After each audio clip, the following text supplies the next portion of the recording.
Naresh बोडचे sir आहेत. सरांना यावर्षी अहिल्यादेवी होळकर जयंतीनिमित्त निमगाव गुरु ग्रामस्थांच्या वतीने देणारा पुरस्कार प्राप्त झाला. यानिमित्त तुमचे मत?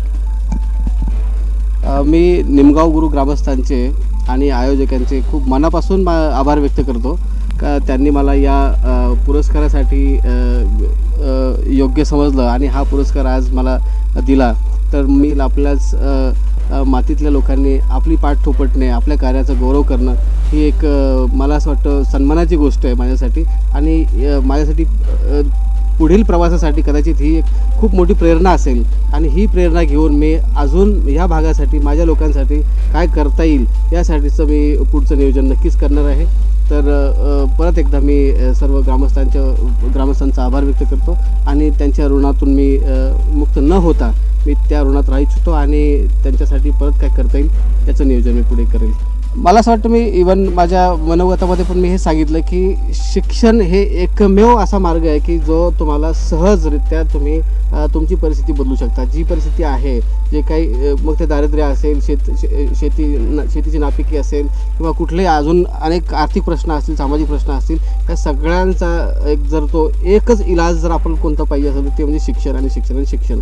मला असं वाटतं मनमोहन सिंगांना एकदा एका पत्रकाराने प्रश्न विचारला होता की कुठल्या 3 गोष्टी तुम्ही कराल ज्याच्यामुळे तुम्हाला असं वाटतं की देशाचं स्वरूप बदलेल, एक रूप बदलेल. तर त्यांनी सांगितलं होतं पहिली गोष्ट म्हणजे शिक्षण, दुसरी गोष्ट म्हणजे शिक्षण आणि तिसरी गोष्ट म्हणजे शिक्षण आहे. तर मला असं वाटतं ह्या सगळ्या याचा जर आपण एक सारांश काढला तर आणि त्याचं जर ज्वलंत उदाहरण तुम्हाला बघायचं असेल, मी जे काय केलं आहे ते सगळ्याचे पुरावे आणि मी स्वतः इथे उपलब्ध आहे. त्यामुळे तुम्ही त्याच्यावरती विश्वास ठेवून, माझ्यावर विश्वास ठेवून तुम्ही हे लोकांपर्यंत घेऊन जाऊ शकता की हे ज्वलंत उदाहरण तुमच्या पुढे आहे की ज्यांनी परिस्थिती अगदी सामान्य परिस्थितीतून सुद्धा मार्ग काढायचा प्रयत्न केला आहे आणि अजूनही तो चालूच आहे.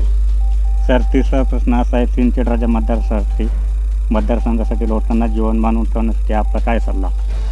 खरं तर जीवनमान उंचावणं जसं आता मला असं वाटतं की शिक्षण आणि आरोग्य या 2 गोष्टी जो काही मानव विकास निर्देशांक आहे त्याचा जर आपण विचार केला तर बुलढाणा जिल्हा हा खूप खालच्या जिल्ह्यांमध्ये मानला जातो. मराठवाड्याच्या बरोबरीचा हा जिल्हा मानला जातो कारण कल्चरली जे काय म्हणतात सांस्कृतिकदृष्ट्या आणि सामाजिकदृष्ट्या हा जिल्हा मराठवाड्याशी जास्त साधर्म्य ठेवणारा आहे. जरी तो भौगोलिकदृष्ट्या विदर्भामध्ये असला तरीसुद्धा तो इकडे जास्त त्याचा संबंध येतो. आणि त्यामुळे इथलं जे आयुर्मान आहे, इथलं जे उत्पन्नाचे साधनं आहेत ते खूप कमी आहेत, उद्योजकता खूप कमी आहे. तर मला असं वाटतं की या भागाचा विकास करायचा असेल तर रोजगार निर्मिती होणारे जे प्रोजेक्ट्स आहेत ते प्रोजेक्ट या भागात आले पाहिजेत आणि लोकांची जी काही क्रयशक्ती आहे ती वाढवली पाहिजेत. आणि ती जर क्रयशक्ती वाढवली तरच ह्या सगळ्या गोष्टीचा परिणाम त्यांच्या आरोग्यावरती आणि शिक्षणावरती होणार आहे. जसं उत्पन्न वाढलं की ऑटोमॅटिक त्याचा खर्च शिक्षणावरती होतो आणि त्याचा खर्च आरोग्यावरती होतो. त्यामुळे या मतदारसंघासाठी किंवा ह्या जिल्ह्यासाठी आता आम्ही एक डिस्ट्रिक्ट स्ट्रॅटेजिक प्लॅन आता आम्ही लॉन्च करणार आहोत जो महाराष्ट्र शासनाने करायला सांगितला होता आणि त्याचं मुख्य संशोधक मी स्वतः आहे. तर त्याचं विवेचन लवकरच होईल. त्यातही आपण ह्या मतदारसंघासाठी आणि जिल्ह्यासाठी काय काय करणार आहोत हेही लवकरच स्पष्ट होईल.